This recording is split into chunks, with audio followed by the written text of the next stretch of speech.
Bonjour, bienvenue sur Innovecteur, le podcast qui partage toutes les pratiques du management de l'innovation. L'objectif d'Innovecteur est de diffuser tous les meilleurs conseils sur les thèmes de l'innovation, de la créativité et de l'entrepreneuriat par le biais de nombreux articles et interviews. Si vous avez des questions ou si vous souhaitez en savoir plus, contactez-nous via le site innovecteur.com. Nous nous ferons un plaisir de vous répondre. Si vous appréciez ce podcast, merci de le partager autour de vous. Très bonne écoute. Bonjour, alors aujourd'hui nous avons la chance d'accueillir Alice de Cazeneuve. Alors Alice est responsable du développement des compétences en matière d'innovation pour Airbus. Donc pour cette grande entreprise que tout le monde connaît, elle développe la culture de l'innovation et déploie des outils et des méthodes pour accélérer l'émergence de nouvelles activités. Alors Alice a également un autre rôle, notamment dans le domaine de la publication des normes internationales en matière d'innovation, toute la série ISO 56000, puisque depuis 2013, elle préside le comité international qui regroupe plus de 50 pays. Et donc elle travaille en étroite collaboration avec la Banque mondiale, l'OMC, l'Organisation mondiale du commerce, avec l'OCDE, l'Organisation de coopération et de développement économique, et puis enfin l'OMPI, qui est l'Organisation mondiale de la propriété intellectuelle. Alors en plus de toutes ces activités, elle anime également un podcast, donc sur le site encore, qui s'appelle L'Ampoule. Voilà, et donc Alice est tout à fait légitime pour nous parler aujourd'hui d'innovation au sens large. Alice, bonjour. Bonjour, merci beaucoup de me recevoir. Alors, pour démarrer notre discussion donc sur le thème de l'innovation, peut-être partons de la définition de l'innovation et puis l'histoire de cette définition, parce que je crois que dans le cadre des travaux de l'ISO, ça a déjà été un démarrage tout à fait important et nécessaire, mais qui a pris un petit peu de temps pour aligner les différents points de vue. Oui, en effet, on a commencé les travaux au niveau ISO en 2013 et la première question, ça a été de se mettre d'accord sur ce qu'était l'innovation. Alors, le premier réflexe qu'on a eu, c'était d'aller dans les documents qui existaient déjà et on a regardé la définition qui était proposée par l'OCDE. Et dans leur définition, il y avait une certaine confusion qui était faite entre l'innovation en tant que résultat, l'innovation en tant que processus et l'innovation comme un ensemble d'activités menées au sein d'une organisation. Ça nous a pris un petit peu de temps, mais on s'est dit, OK, on va considérer l'innovation comme un résultat.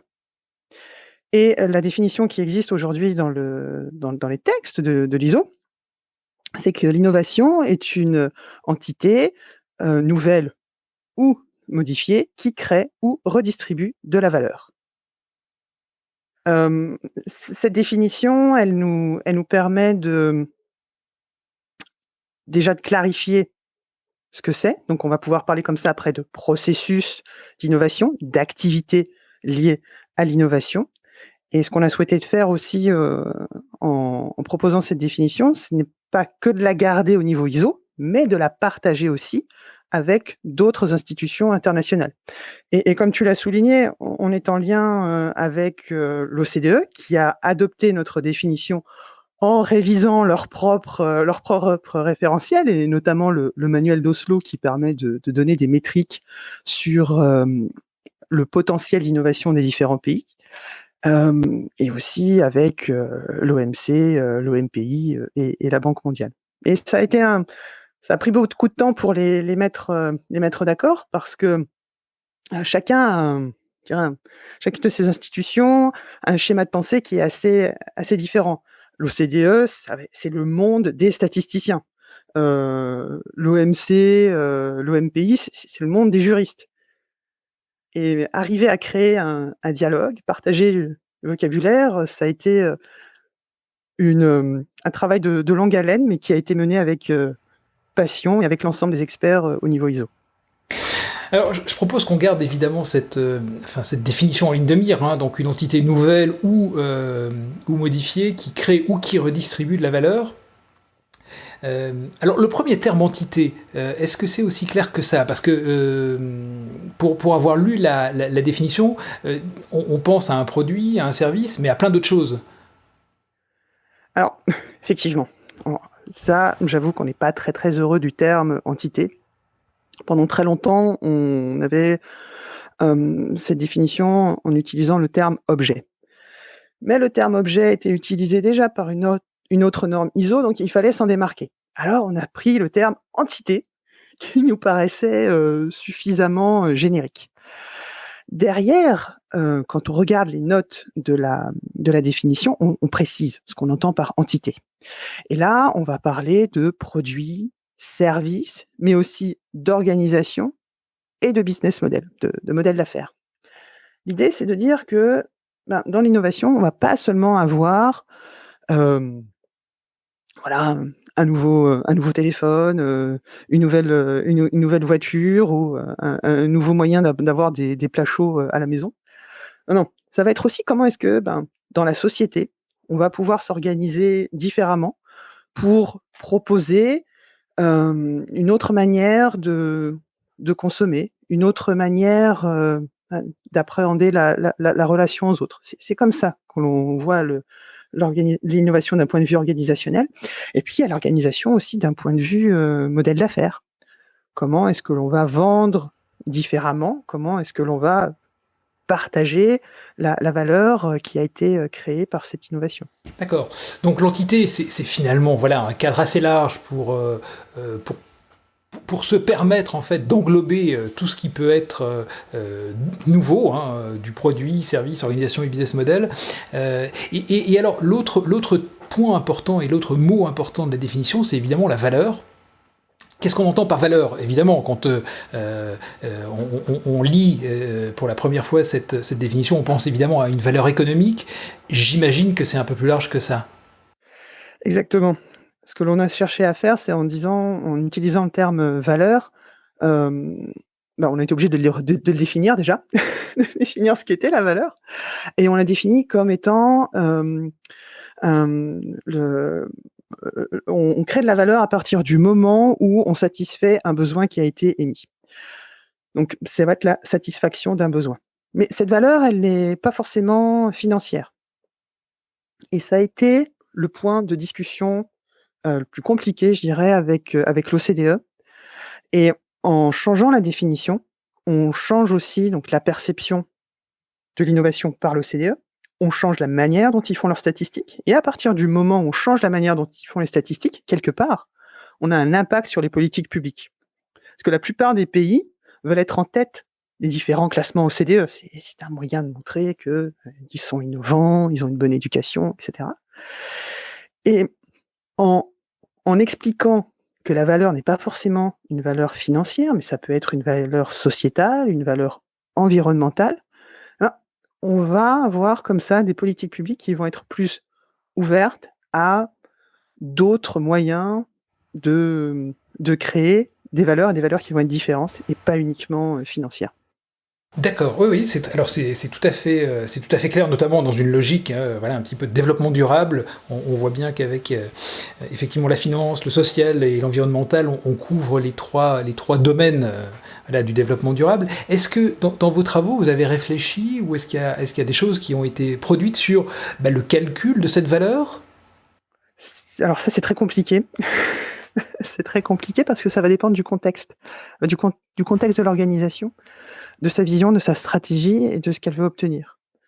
Donc, ce sont des travaux qui ont lieu en cours, qui sont en cours pour mesurer vraiment quels sont les indicateurs qu'on va pouvoir définir. Après, il existe donc dans le manuel d'Oslo de l'OCDE les propres indicateurs de statisticiens où là, ils savent qu'ils sont capables de faire remonter ces informations-là. Mais au niveau de l'organisation, ce sont des travaux qui sont en cours et qui donnent lieu à pas mal de débats, je dois dire. Est-ce que du coup l'ISO va produire un guide pratique ou un référentiel qui permettrait justement de capitaliser sur tous ces travaux? À l'heure actuelle, on a déjà des normes qui ont été publiées. Donc, on a l'ISO 56002 qui décrit un système de management de l'innovation. On a aussi un document sur la gestion des partenariats, puisque quand on travaille dans un projet d'innovation, il y a des compétences que l'on maîtrise, et puis il y a l'inconnu, ce que l'on ne connaît pas, qui va nous permettre justement d'être innovant. Et comment identifier le partenaire, comment mettre en place une gouvernance avec lui, autant de questions qui sont dans ce document où on propose différents outils. On a aussi un document sur la propriété intellectuelle, comment utiliser cet outil pour créer de la valeur au sein de l'entreprise tout au long du projet d'innovation. Ces biens qui sont intangibles, comment arriver à les formaliser et à faire naître une culture d'innovation, une culture de propriété intellectuelle au sein de l'organisation. On a aussi un document qui est sur les aspects de l'intelligence stratégique, qui est en cours de publication. On a aussi un document qui est sur l'évaluation du management de l'innovation. Là, c'est un document qui est surtout pour les consultants qui cherchent à créer des outils de benchmark entre les organisations. Et évidemment, on a aussi l'ISO 56000 qui liste l'ensemble des termes et définitions pour le management de l'innovation. D'accord. Pour information, la norme ISO 56000 est accessible assez facilement en ligne, je crois bien. Oui, comme l'ensemble des termes définis par l'ISO, je pense que ça peut être utile qu'on mette le lien en description. Vous tapez un mot et hop, vous avez toutes les normes qui font référence à ce terme-là et qui le définissent. Donc on gardera précieusement ce lien effectivement pour avoir des définitions en tout cas partagées et validées à un niveau international. Alors merci pour cette première introduction sur les bases de l'innovation et on voit déjà que la notion de valeur arrive assez rapidement. Restons dans le monde de l'innovation, mais allons dans le monde de l'entreprise. Donc aujourd'hui, selon ton point de vue, quelle est la place qui est donnée à l'innovation ? En quoi est-ce qu'il y a eu ce besoin de devoir normaliser cette activité d'innovation alors que les entreprises, depuis déjà de nombreuses années, ont des activités de recherche, des activités de développement, des activités de marketing, des activités de fusion et d'acquisition, et finalement tous ces périmètres-là, sont quand même à rapprocher de ce que l'on fait dans une démarche d'innovation. Donc, quelle place aujourd'hui et quelle est l'histoire finalement de l'innovation et pourquoi est-ce qu'aujourd'hui on est arrivé à se poser la question de la normalisation de cette activité-là ? Alors, heureusement que les entreprises ne nous ont pas attendus pour innover. Ce qu'on a souhaité faire avec ces normes-là, c'était partager les bonnes pratiques et arriver surtout à rendre visible l'innovation dans une entreprise. Parce que à l'heure actuelle, les gens qui sont responsables des cellules anticipation, départements innovation, sont pas forcément les perçus comme étant ceux qui vont définir le futur de l'entreprise. C'est un petit peu les gens qu'on ne comprend pas bien, qui sont au fond du couloir, et qui font des choses qui sont très amusantes, mais non, c'est pas ce qui fait vivre la société. Et pourtant, ce sont ces choses-là qui feront vivre la société, mais dans le futur. Donc, la première chose qu'on a voulu faire, c'est montrer que c'était pas par hasard qu'on arrivait à innover. Et c'était pas juste certaines personnes qui avaient certains dons qui étaient capables de proposer l'idée révolutionnaire. Non, ce qu'on disait, c'est qu'il y a des pratiques et que ce n'est pas ce qu'on souhaitait faire, c'était pas dire ça c'est innovation, ça ce n'est pas une innovation. Non, ce qu'on souhaitait faire vraiment, c'était expliquer quelle était la structure, quel était le cadre qu'on pouvait mettre autour pour, dans un premier temps, être sûr que on écoute l'ensemble des employés qui avaient des idées à proposer. Comment est-ce qu'on allait arriver à définir une stratégie d'innovation ? Comment cette stratégie d'innovation pouvait être en accord avec la stratégie d'entreprise ? Quelles allaient être les ressources à mettre en place pour être sûr que quand quelqu'un était porteur d'un projet d'innovation, il allait pouvoir mener à bien ce projet d'innovation.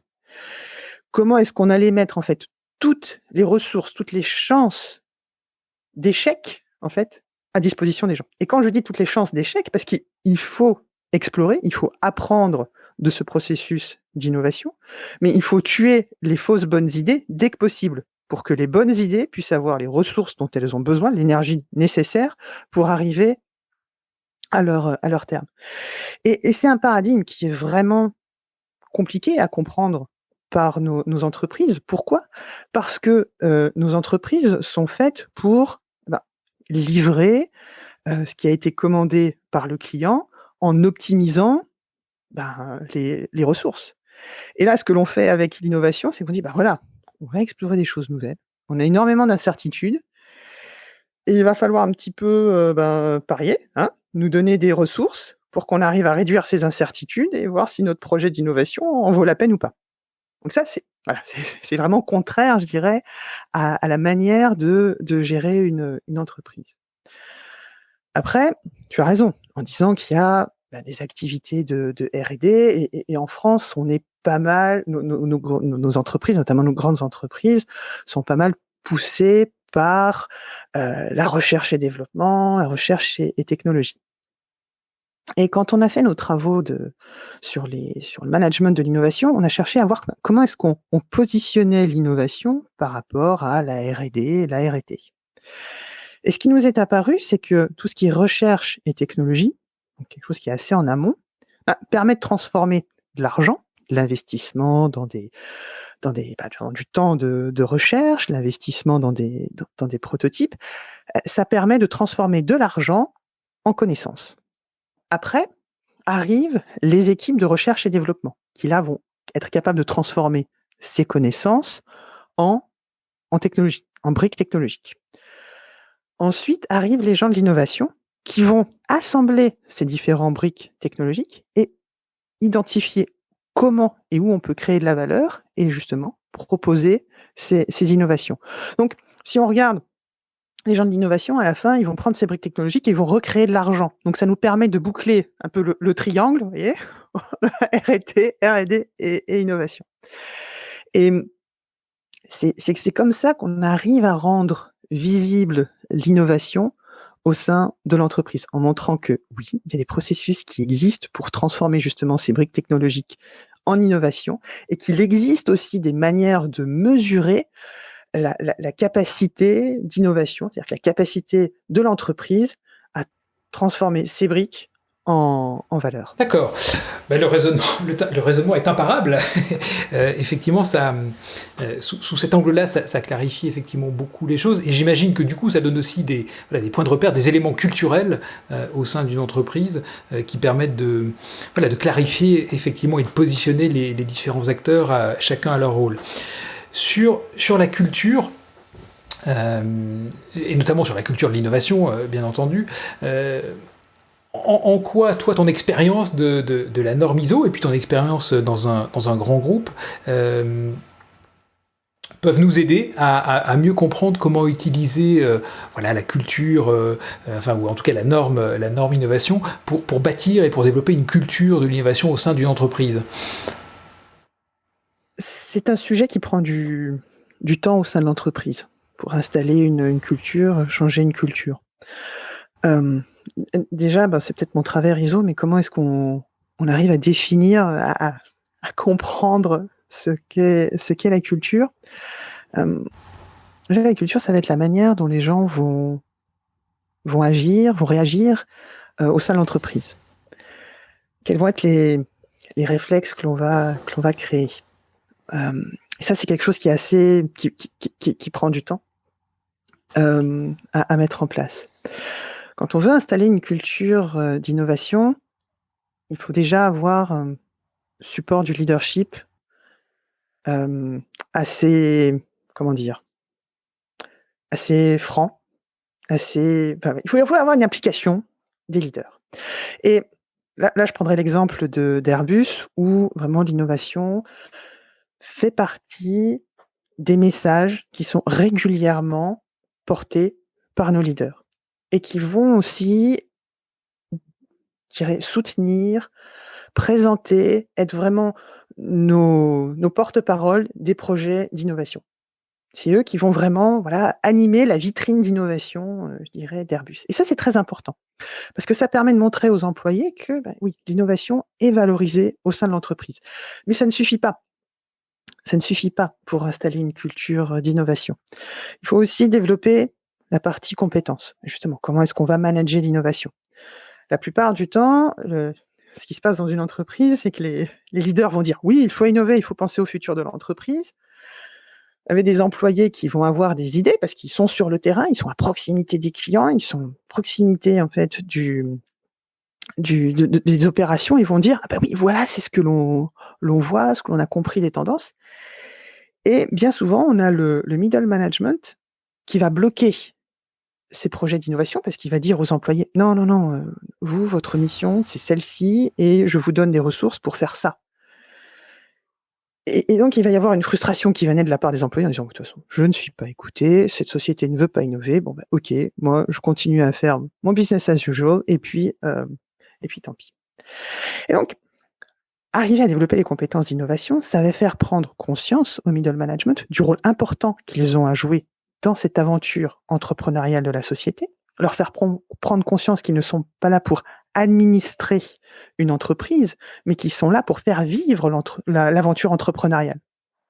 Et donc, c'est par le biais de formation, leur montrer qu'il existe des outils, des méthodes, les aider aussi à mettre en place leurs critères pour mesurer si avoir cette utilisation d'outils liés à l'innovation les aide dans leur business, dans l'engagement notamment des employés. Et il faut mettre en place toute la structure aussi pour gérer le portefeuille de projets d'innovation. Être sûr qu'on est capable de régulièrement nourrir un portefeuille de projets d'innovation pour que régulièrement, en sortie, on arrive à créer de la valeur avec de nouveaux projets. D'accord. Alors, c'est tout à fait intéressant ce que tu nous as dit sur la culture, et sur la culture innovation en particulier. Et du coup, moi, j'ai envie à ce moment-là de m'arrêter sur 2 points qui me semblent être importants dans ce que tu as présenté. C'est à la fois la notion de compétences et de développement des compétences, notion de parcours de formation. Et puis l'autre point, tu as commencé à évoquer la gestion du portefeuille de projets d'innovation. Et donc là, j'aimerais bien que tu puisses développer ces 2 thématiques et peut-être voilà, les illustrer également par des choses concrètes que tu as déjà menées ou sur lesquelles tu es en train de travailler aujourd'hui pour illustrer un petit peu ces 2 notions, donc compétences et gestion de portefeuille. Dans la partie compétences, ce que l'on a fait chez Airbus, c'est qu'on s'est mis tous autour de la table et on a une grande diversité d'activités au sein d'Airbus. À l'époque où on a mis en place les compétences pour l'innovation, j'étais dans la partie Defense and Space, c'est-à-dire tout ce qui est satellites et avions militaires, pour faire très simple. Et donc j'étais avec mes collègues qui, eux, s'occupaient plutôt des hélicoptères et mes collègues qui étaient plutôt dans les thématiques d'innovation liées à l'aviation commerciale. Et on a défini 4 piliers liés aux compétences d'innovation.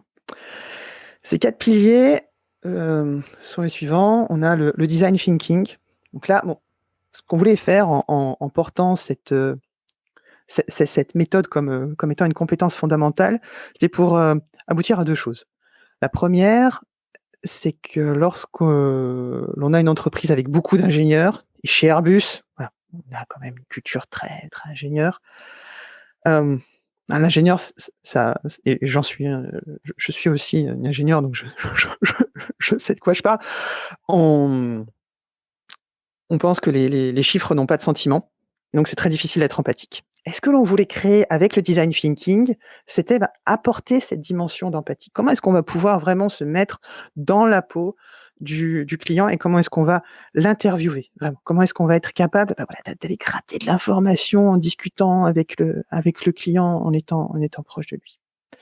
Et la difficulté qu'on a souvent chez nous, c'est que notre utilisateur final n'est pas forcément notre client. Donc il a fallu aussi qu'on adapte un petit peu le design thinking à ce paradigme-là.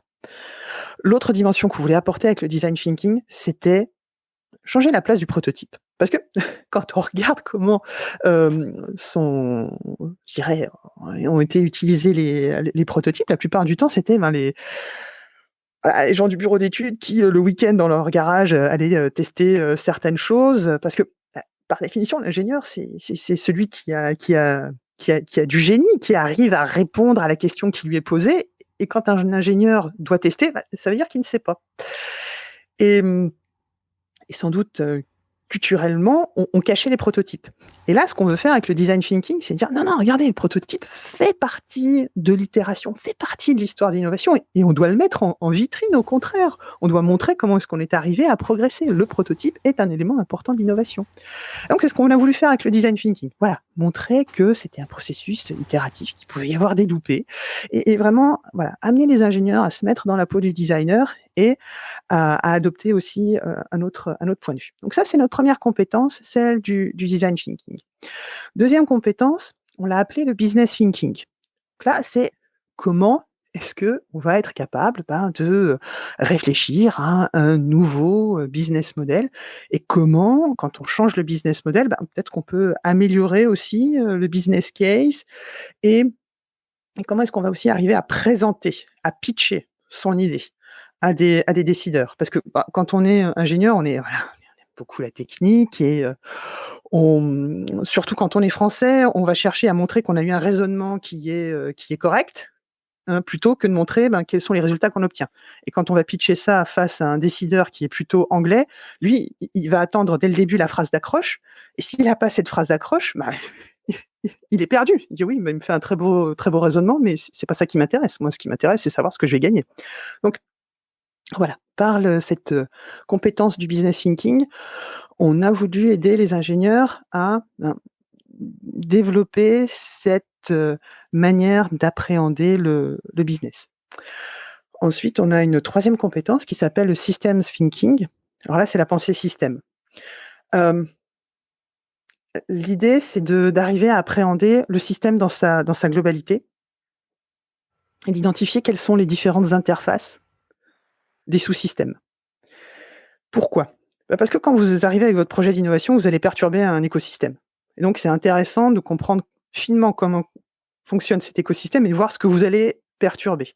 Et voir quelles sont toutes les inconnues, toutes les incertitudes liées à cette perturbation.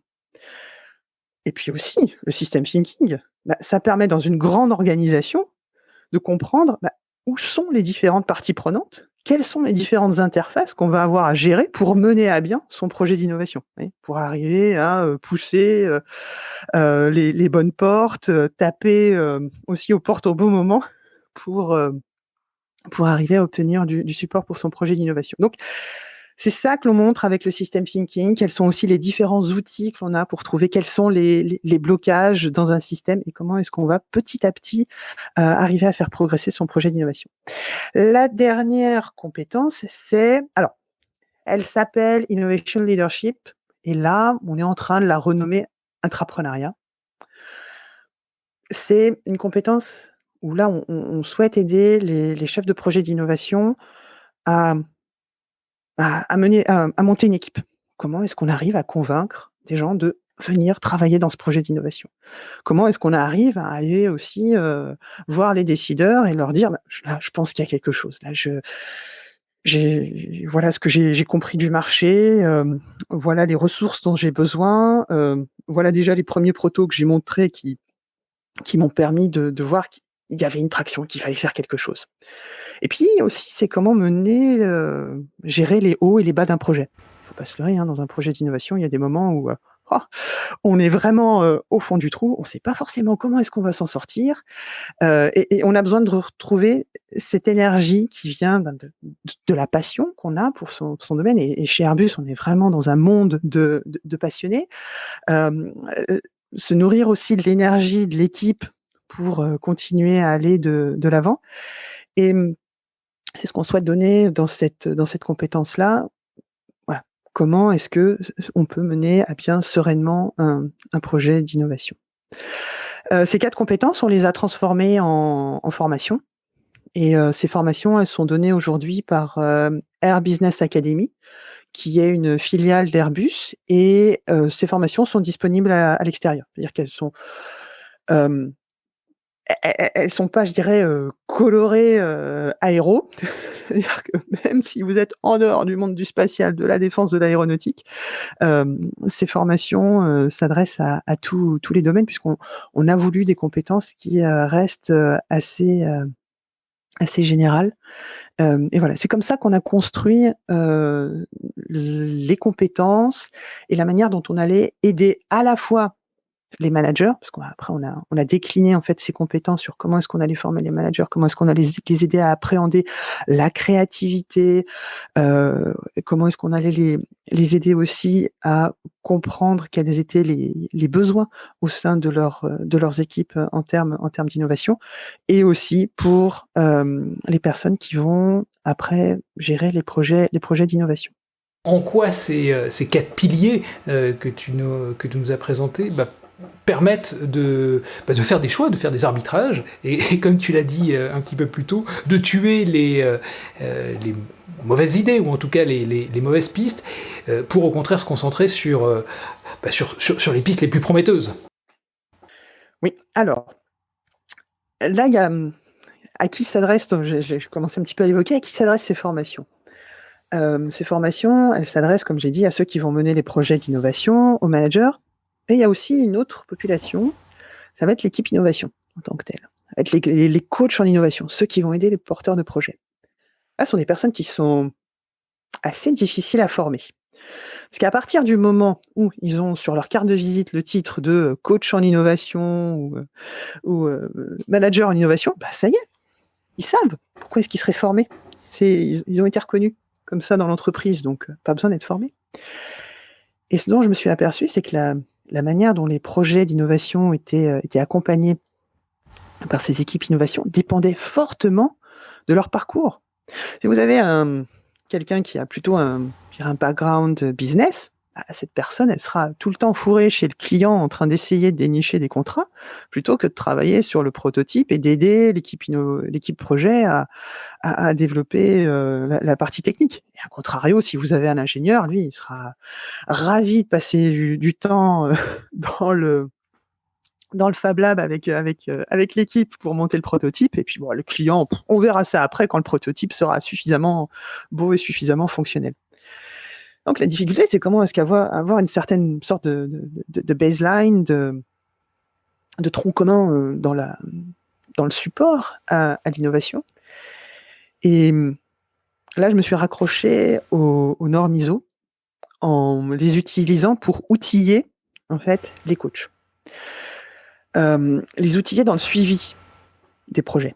Comment est-ce qu'ils allaient pouvoir arriver à faire des recommandations suivant la maturité du projet. Donc j'ai utilisé les normes pour définir les niveaux de maturité des projets, différentes catégories. Le projet va s'évaluer sur la partie techno, la partie marketing and sales, la partie contexte juridique, financier, où est-ce qu'on en est dans la consommation du budget, et puis organisationnel, quels sont les besoins en compétences, en ressources pour mener à bien le projet. Et donc ces dimensions-là, avec les niveaux de maturité, ont permis de définir des fiches. Et le premier prototype de cet outil, c'était des fiches Bristol qui étaient sur les bureaux des coachs. Et quand ils faisaient une revue de projet, ils pouvaient tourner les fiches et puis avoir une liste d'actions qui était recommandée. Et après, basé sur cet outil-là, ça m'a permis de faire un tableau de bord de l'ensemble des projets, en disant vous allez pouvoir me dire quel est le niveau de maturité du projet d'un point de vue marketing and sales, si vraiment au tout début ou s'il est vraiment à la fin du cycle, d'un point de vue technique aussi, etc. Et en récoltant tous ces indicateurs, ça permet d'avoir une vue consolidée du portefeuille. Donc en utilisant des outils que j'avais mis à disposition des coachs pour m'assurer qu'ils avaient tous une compréhension de ce qu'était le support d'un projet d'innovation, ça m'a permis après de justement avoir ces outils de gestion de portefeuille. Et la gestion du portefeuille, elle est clé parce que c'est elle qui va permettre une allocation raisonnée des ressources et qui va permettre aussi de s'assurer qu'on a un portefeuille qui est rempli régulièrement par de nouvelles idées et qui produit aussi régulièrement de nouvelles innovations. Il faut s'assurer d'avoir une bonne consistance temporelle et d'un point de vue maturité du portefeuille. Ok, il y a une autre notion dans la norme donc ISO 56000 sur le management de l'innovation qui est, on va dire, esquissée. Elle n'est pas clairement notée. C'est la notion, voilà, alors qu'on peut appeler innovation responsable. On trouve quelques notions de durabilité. On trouve aussi des thématiques autour de la gestion des parties intéressées. Quel est toi ton regard en fait sur cette notion d'innovation responsable? Jusqu'où la norme est allée aujourd'hui et est-ce qu'il y a des liens avec les normes déjà existantes sur la gestion du développement durable notamment? Ce sujet-là, c'est un gros point de déception pour moi. Parce que quand on a commencé les travaux, donc quand j'ai pris la présidence du comité en 2013, on doit rédiger un business plan. Voilà. L'ISO nous demande un business plan. Alors, c'est pas un business plan avec des chiffres, c'est un business plan avec beaucoup de texte pour justifier l'intérêt de la norme. Et bon, alors, j'étais pas tout seul à rédiger ce business plan. J'étais aidé par toute la commission française, par l'AFNOR. Et on avait porté ces valeurs de développement durable. On avait indiqué en quoi c'était important d'aborder ces notions d'éco-conception et que le développement durable, c'était pas quelque chose qui arrivait à la fin du projet d'innovation, mais quelque chose qui devait vraiment être intégré dans la gestion de l'innovation de l'entreprise. Et comme j'ai expliqué un petit peu au début, ça a été tellement compliqué d'arriver à se mettre d'accord à 60 pays, et puis en plus on est allé chercher d'autres institutions à se mettre d'accord sur ce qu'était l'innovation. Ensuite, il a fallu se mettre d'accord sur ce qu'était manager l'innovation. Après, il a fallu se mettre d'accord sur quelles étaient les ressources, quelle devait être la position du leader, quelle était la culture. Ces notions de développement durable n'ont pas du tout été prises en compte. On y fait quelques petites références, mais c'était, je dirais, c'est vraiment mineur par rapport aux enjeux qu'il y a derrière. Alors, c'est une déception de ma part, et l'autre jour, j'en discutais pas plus tard qu'il y a une semaine avec un expert, un ISO qui vient de Norvège et qui me dit: Alice, là, tu t'es bien planté quand même, hein. Et c'est vrai, je le reconnais, c'est un échec. Alors, bon, est-ce que la partie est finie? Pas du tout. On va avoir des révisions de cette norme et ne serait-ce qu'au niveau français, ce qu'on a fait, c'est que on va fusionner, on est en train de travailler dessus, la norme qui décrit le management de l'innovation et la norme qui prend en compte plus, je dirais, les dimensions de management responsable de l'innovation. Avant, c'était 2 documents séparés, et ce que l'on va faire, c'est que l'on va fusionner ces 2 documents. Maintenant, au niveau ISO, il y a des chantiers qui sont en cours. Et il y a un comité qui a été lancé sur le changement climatique. La France est bien positionnée aussi puisqu'elle a le comité technique de l'économie circulaire. Donc voilà, ce qu'on est en train de faire, c'est de voir comment est-ce qu'on va briser les silos qui sont complètement artificiels sur ces différentes thématiques. Parce que les différents comités qui existent sur les sujets de développement durable, économie circulaire, éco-conception, management de l'innovation, ce sont des sujets qui sont transverses. Et il faut arriver à une coordination de ces différents sujets transverses. Donc là, je travaille avec l'ISO, je travaille avec l'AFNOR pour faire en sorte que les experts se parlent et que l'on arrive à comprendre, arriver à créer un document avec ces bonnes pratiques qui permettent de arriver à mener à bien des projets innovants, responsables et qui vont faire que notre futur reste désirable pour tous. D'accord. Alors, moi, j'avais pas connaissance de ce document sur le management responsable de l'innovation. Tu as la référence en tête pour ceux qui seraient curieux et intéressés de le consulter? On devait le réviser, on l'a supprimé parce qu'on est en train de travailler dessus pour le fusionner justement. Donc, si vous voulez travailler sur ces sujets-là, c'est un appel à experts, comme on dit, pour que voilà, les parties prenantes rejoignent les travaux au sein de l'AFNOR pour rejoindre la Commission nationale innovation où l'on discute de ces sujets-là. Merveilleux teasing et merci pour cet appel à experts. Toutes les informations seront disponibles sur la page du blog. Voilà. Ok. Eh bien, merci pour ce parcours. Peut-être une dernière question, parce que je crois que l'ISO est en train de travailler sur une norme de certification, la norme ISO 56001 qui est en préparation. Quel est l'objectif de cette certification? C'est de pouvoir demain labelliser des entreprises qui seraient engagées dans une démarche d'innovation, c'est bien ça? Exactement. Ce que l'on a publié jusqu'à présent, c'est l'ISO 56002 qui décrit un système de management de l'innovation avec juste des recommandations. Là, il y a plusieurs pays qui ont dit on aurait besoin d'une certification. Alors pourquoi cette certification? Parce que culturellement, dans certains pays, la montée en compétence des entreprises ne peut se faire que par la certification. Et les normes de recommandation sont vues comme étant plus faibles. Donc c'est pour ça qu'on a lancé ce chantier de normes je dirais qui va être auditable. Donc comme on a l'ISO 9001 qui va permettre d'avoir une certification sur le management de la qualité, il y aura l'équivalent avec la 56001 sur le management de l'innovation. Qu'est-ce qu'elle va dire cette norme? Elle va dire, si vous voulez avoir un système de management de l'innovation, voilà, il vous faut absolument ceci, ceci, ceci et ceci. Et vous aurez un auditeur qui viendra cocher les cases en disant, OK, vous l'avez, vous l'avez, vous l'avez. Et qui vous donnera à la fin votre petit papier avec le tampon qui dit que vous êtes certifié. Voilà, quel est je dirais le but de cette norme. Alors maintenant, comment est-ce elle va être développée? Alors, les travaux ont commencé juste là, fin février. Donc on est vraiment au tout début. Il y a déjà 62 experts du monde entier, parce qu'on est à peu près plus d'une soixantaine de pays à travailler sur ces normes-là. Les travaux viennent de commencer. On a lancé un appel à experts au niveau français pour renforcer justement la commission nationale sur le management de l'innovation au sein de l'AFNOR, parce que au sein de l'ISO, un pays égale un vote.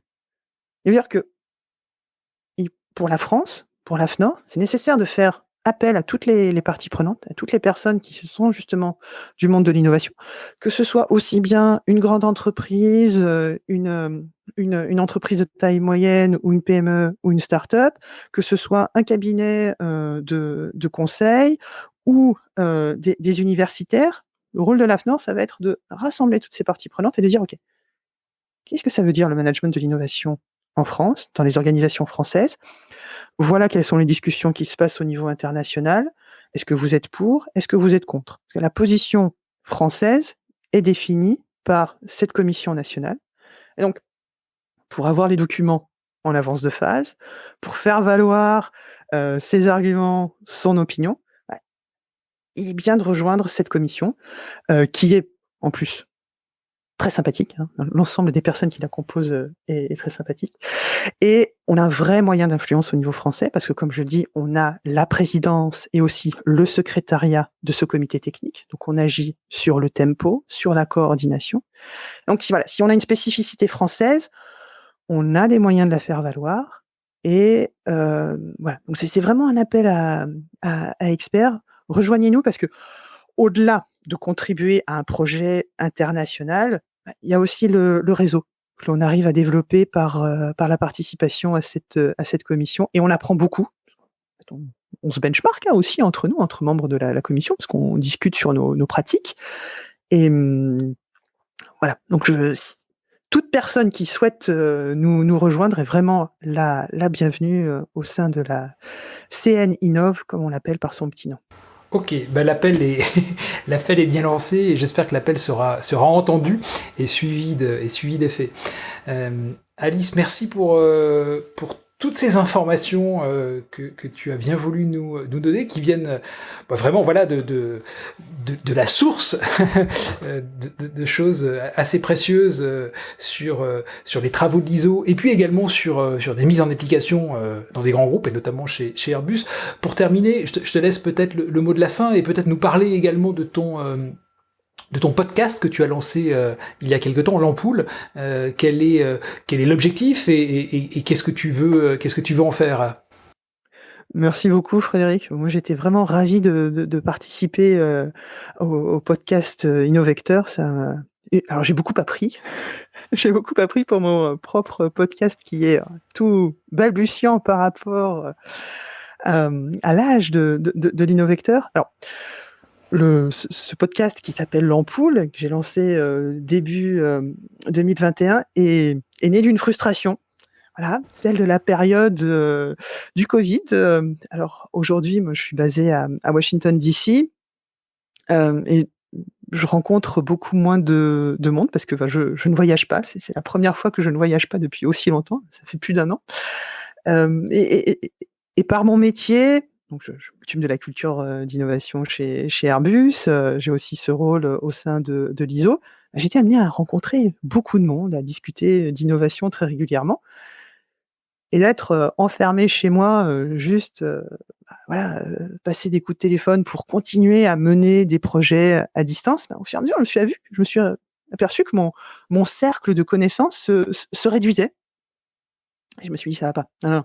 Si je veux arriver à garder mon esprit créatif, il faut que je continue à m'ouvrir aux autres et à discuter avec les autres». Puis je me suis dit: «Mais en plus, la plupart du temps, ces discussions qui sont super intéressantes, je les garde que pour moi. Allez, je vais les partager». Et bah, je vais un petit peu quitter ma zone de confort parce que moi, j'avais beaucoup de problèmes personnels avec ma voix. Heu, en en réunion, quand j'ouvrais la bouche, je me suis dit: «Bon alors, quels sons est-ce que je vais arriver à produire?» Et donc ça m'est très difficile de m'écouter et voilà, ce podcast, ça m'a permis ce travail sur moi-même, ce travail aussi, d'ouverture sur les autres, en apprenant aussi, l'art de l'interview, de la relance, et aussi, continuer à travailler, ses capacités d'empathie et d'écoute envers les autres et puis continuer à apprendre, parce que c'est ça qui me passionne, c'est d'apprendre des autres en discutant avec les autres. Alors l'ampoule, qu'est-ce que c'est exactement? Quel est le résultat que ça produit? Alors, c'est un podcast où je vais interviewer des gens qui, sont actifs dans le monde de l'innovation. J'essaie de comprendre leur parcours. Alors, je ne fais pas tout à fait comme toi, Frédéric, je ne les présente pas. Je leur demande à eux de présenter leur parcours et d'imager leur parcours avec, des anecdotes pour comprendre, ce qui les a fait prendre, en fait, certains, parcours, certains carrefours, certains embranchements dans leur carrière et qui les a amenés à travailler sur des projets d'innovation. Et ça m'est venu parce que quand j'interviens auprès, d'universités, j'ai pas mal de questions d'étudiants qui me disent: «Mais comment vous en arrivez à travailler dans l'innovation?» Aujourd'hui, bon, on a certains masters qui existent en management de l'innovation, mais bon, c'était pas toujours le cas et je m'aperçois que les parcours des gens qui travaillent dans le monde de l'innovation sont vraiment atypiques et très, très intéressants. Donc dans un premier temps, voilà, je cherche à être inspiré par leur parcours et dans un deuxième temps, on aborde sur, leurs bonnes pratiques de l'innovation. Qu'est-ce qu'ils en ont compris? Quelles sont un petit peu leurs, recettes, leurs bonnes recettes et on termine aussi, un petit peu comme tu l'as fait, sur l'ouverture sur le développement durable. OK, quel est l'impact du développement durable, heu, dans la vie personnelle des gens? Et quelquefois, en fait, c'est, voilà, parce que personnellement, ils ont changé certaines choses qui se sont dit: «Dans mes pratiques professionnelles, il faut aussi que je change». Ou est-ce que ce sont, voilà, des éléments extérieurs de réglementation qui ont fait qu'ils ont été amenés à changer leurs pratiques, notamment dans leur projet d'innovation? Voilà ce que c'est que l'ampoule et pour le moment, je publie, un numéro quand je dirais mes enfants m'en laissent l'opportunité parce que, à l'heure actuelle, ils continuent enfin, ils étudient depuis la maison. Donc autant vous dire que les agendas sont très serrés en ce moment. Ok. Bon, on a compris on a compris les contraintes, mais on peut donc s'abonner donc à l'ampoule pour avoir les dernières informations pour s'inspirer donc de parcours de personnes qui évoluent aujourd'hui dans le monde de l'innovation. Eh bien, écoute Alice, merci beaucoup pour toutes ces informations. Et puis je te laisse par tradition le mot de la fin. Eh bien, je dirais qu'innover, c'est oser. Donc, osons partager nos idées. N'ayons pas de limite de censure personnelle. Il faut oser et exprimer sa créativité. Merci à tous. Merci Alice. À bientôt sur l'ampoule. Merci, au revoir. Merci beaucoup Frédéric. Au revoir. C'est fini pour aujourd'hui. Posez vos questions et parlez-nous des sujets que vous souhaitez écouter dans les prochains épisodes. Si vous voulez partager votre expérience ou si vous connaissez une personne susceptible de le faire, contactez-nous directement sur innovector.com. À bientôt et merci pour votre écoute.